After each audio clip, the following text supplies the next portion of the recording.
You're listening to Skeptoid. I'm Brian Dunning from Skeptoid.com. Firestorm in Waco. Today we're going to delve into the deepest, ugliest corner of urban legendary, conspiracy theories claiming that the U.S. government deliberately attacks and kills its own citizens. In this case, it's the infamous 1993 raid on the Branch Davidian religious sect near Waco, Texas, resulting in the deaths of some 75 people inside. The accepted narrative is that the Davidians, intent on apocalyptic death according to their prophecies, committed mass suicide as the federal agents entered the compound with armored vehicles, while the conspiracy theory holds that it was the federal agents who set the fires in a successful effort to murder the entire population inside. Today, we're going to examine the claim and find out how we know what we know. The Branch Davidian sect, originally an offshoot of the Seventh-day Adventist Church, had been on its land outside Waco for nearly 60 years, when young Vernon Howell took it over in the aftermath of a 1987 armed raid. He luckily escaped conviction, changed his name to David Koresh, telling his followers that Koresh meant death, and assumed the role of prophet. A few years later, a confrontation with federal authorities led to a 6-week siege that ended with the complete destruction by fire of the compound as tanks rolled in with tear gas, killing Koresh and 75 other Branch Davidians inside. The conspiracy theories came thick and fast. The most prominent were popularized by a pair of independent filmmakers, Linda Thompson, who was a full-throttle conspiracy theorist, best known for her film Waco the Big Lie, and Mike McNulty, who was more measured and received an Academy Award nomination for Waco the Rules of Engagement. We'll take a look at the two most commonly repeated claims. Number one of the tanks used to breach the compound, actually a CEV or Combat Engineering Vehicle, used some kind of flamethrower to ignite the buildings, seen on video. And number two, the FBI and National Guard used incendiary grenades to burn down the buildings. So to understand the context in which these events are claimed to have taken place, we'll take a bit of a deeper dive into the exact history of the raid. Ever since that 1987 shootout, the ATF, the Bureau of Alcohol, Tobacco, and Firearms, had been investigating the Branch Davidians.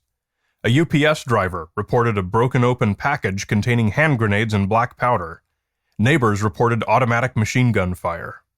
But the deeper their investigation went, which included undercover agents inside the compound, listening devices inside, and a surveillance house right across the street, the deeper their concern grew for the underage children, particularly the girls, inside.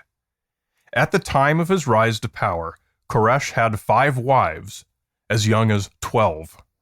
And his first commandment upon pronouncing himself the second coming of Christ had been that the men turn over their wives and daughters to him. He had sex with most of them and fathered children with many. At least 2 near-term fetuses of his died with their mothers in the fire. But what really turned up the heat was what investigators learned from former sect members. Koresh prophesied that they were all to die according to Revelations, and that they themselves would trigger the end of days. They hatched a plan to assault a local McDonald's restaurant and kill everyone inside, in order to die in a hail of bullets and fire from law enforcement, to fulfill the prophecy. Purifying fire, they believed, would transcend them to heaven.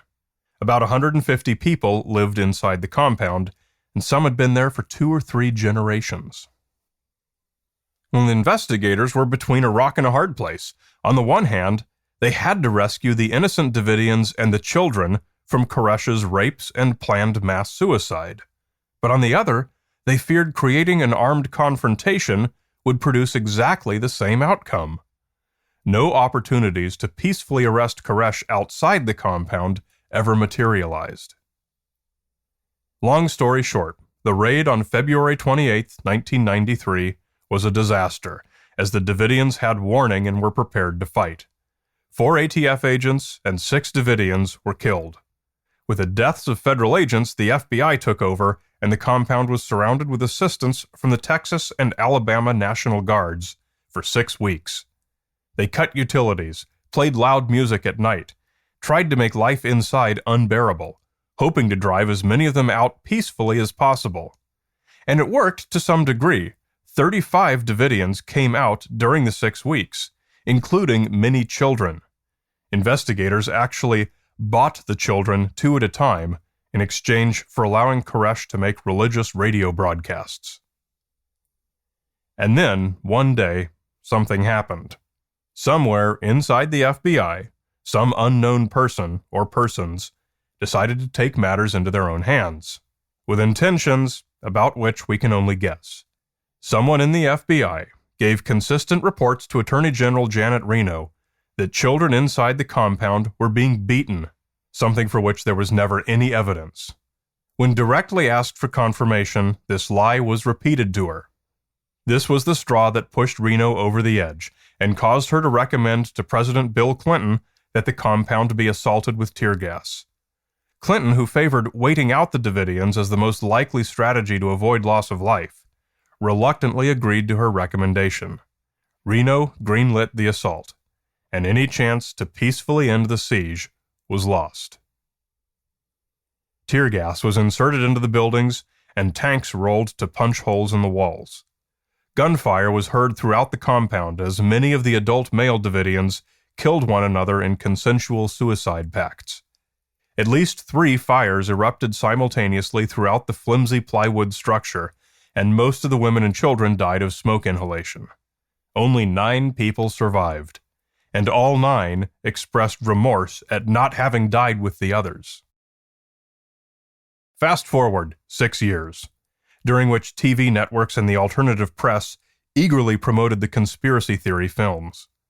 Surveys found that an incredible 61% of Americans believed that the FBI started the fire. Under public pressure, Janet Reno appointed former Senator John Danforth, later the ambassador to the United Nations, to conduct an investigation into the events at Waco. His Danforth report, available online, is, like all official reports, fundamentally distrusted and dismissed by those whose minds are closed to any version of history except that the government intentionally executed the Davidians. As a result, claims contradicting the Danforth report findings are all over the internet, and probably always will be. But the difference is that these conflicting reports made do with carefully selected second or third-hand anecdotes instead of direct evidence. Regardless of its conclusions, the Danforth report remains the single definitive collection of physical evidence and witness testimony. Let's have a look at what was learned about our 2 major conspiracy theory claims. Number 1, as far as a CEV spraying fire with a flamethrower, CEVs are bulldozer-type vehicles and are not armed. This one was taking down the gymnasium to clear a path to a tower inside, delivering tear gas at the same time, and was moving back and forth slowly because the driver feared a drop into a basement. The video which filmmaker Thompson believed showed this was taken from a great distance and is hopelessly blurry and distorted from atmospheric haze and video artifacting. In some shots, an unidentifiable building panel of some kind catches the sunlight and appears brightly illuminated. Thompson described this bright spot as a, quote, gas jet that, quote, shoots fire. The Danforth report gives the following description. Throughout this operation, the FBI FLIR tapes showed rapid flashes on and around the complex and the vehicles. These flashes were solar reflections off of certain types of debris, including glass, that was strewn around the complex. To my eye, it obviously appears to be sunlight reflecting off a large flat panel and is completely different from the jet of a flamethrower. But of course, what it looks like is a matter of personal opinion. What's not a matter of opinion is that no fire started in this area of the complex, as can be seen in the other hours of newsreel footage that are widely available. If it was a gas jet shooting fire, it was a pretty impotent one. Given this fact, I'm amazed that Thompson made such an assertion and that so many cling to it. Now, number 2, about the incendiary grenades used to insert tear gas and believed by many to have been used to deliberately start the fires. Well, this is true. Sort of. 4 hours before the fires started, just after 8 a.m., FBI agents fired 3 XM651E1 pyrotechnic tear gas rounds in an attempt to break down a door in an area described as a concrete construction pit. This pit was 23 meters downwind of the buildings. Moreover, pyrotechnic and incendiary do not mean the same thing. While a pyrotechnic round does explode to release its contents, it is not intended to start a fire. Incendiary devices are what start fires, and these were never used. Not even the pyrotechnic rounds were used near the wooden buildings, on Janet Reno's orders. All the tear gas rounds dropped into the buildings by the CEVs and fired by agents with M79 grenade launchers were what's called ferret rounds, made of plastic that breaks on impact, with no explosives at all, and has no potential to start a fire. In any event, the 3 pyrotechnic rounds were spent and cold 4 hours before the fire, and were never near the wooden buildings. During those 4 hours, bugs in FBI-delivered milk cartons recorded dozens of conversations throughout the complex of people pouring Coleman camping fuel, spreading hay, pouring more fuel, and making preparations to light it all. Without any doubt at all, the Davidians had one plan and one plan only. Hours before the first CEV breached a wall, they were going to die by fire, and nothing could have stopped it. However, it is worth noting that it was not until August 1999 that the FBI acknowledged the use of these 3 XM651E1 rounds. The Danforth report states that this failure, quote, constitutes at best negligence in the handling of evidence and information, and at worst, a criminal effort to cover up the truth, end quote. And the government even found scapegoats, firing the 2 ATF agents in charge of the initial raid, with the excuse that they should have known the Davidians knew they were coming. Thus, the deaths were avoidable. But this is a false premise, from all we know of the Davidians, and especially considering the reports of those who left the compound and survived to tell the inside story. It seems there is nothing anyone could have done to have prevented the Davidians from killing themselves. But that should never stop us from trying. Preventing loss of life, especially of children and other innocents inside, was foremost on the minds of the law enforcement on the scene. 21 of the Davidian children whom the FBI bought from Koresh with radio time were placed in Methodist Children's Home in Waco. From all they knew, their parents had just given them to the bad guys. They cried and suffered while psychiatrists and counselors battled with the government agents trying to interview them. All they wanted was their parents.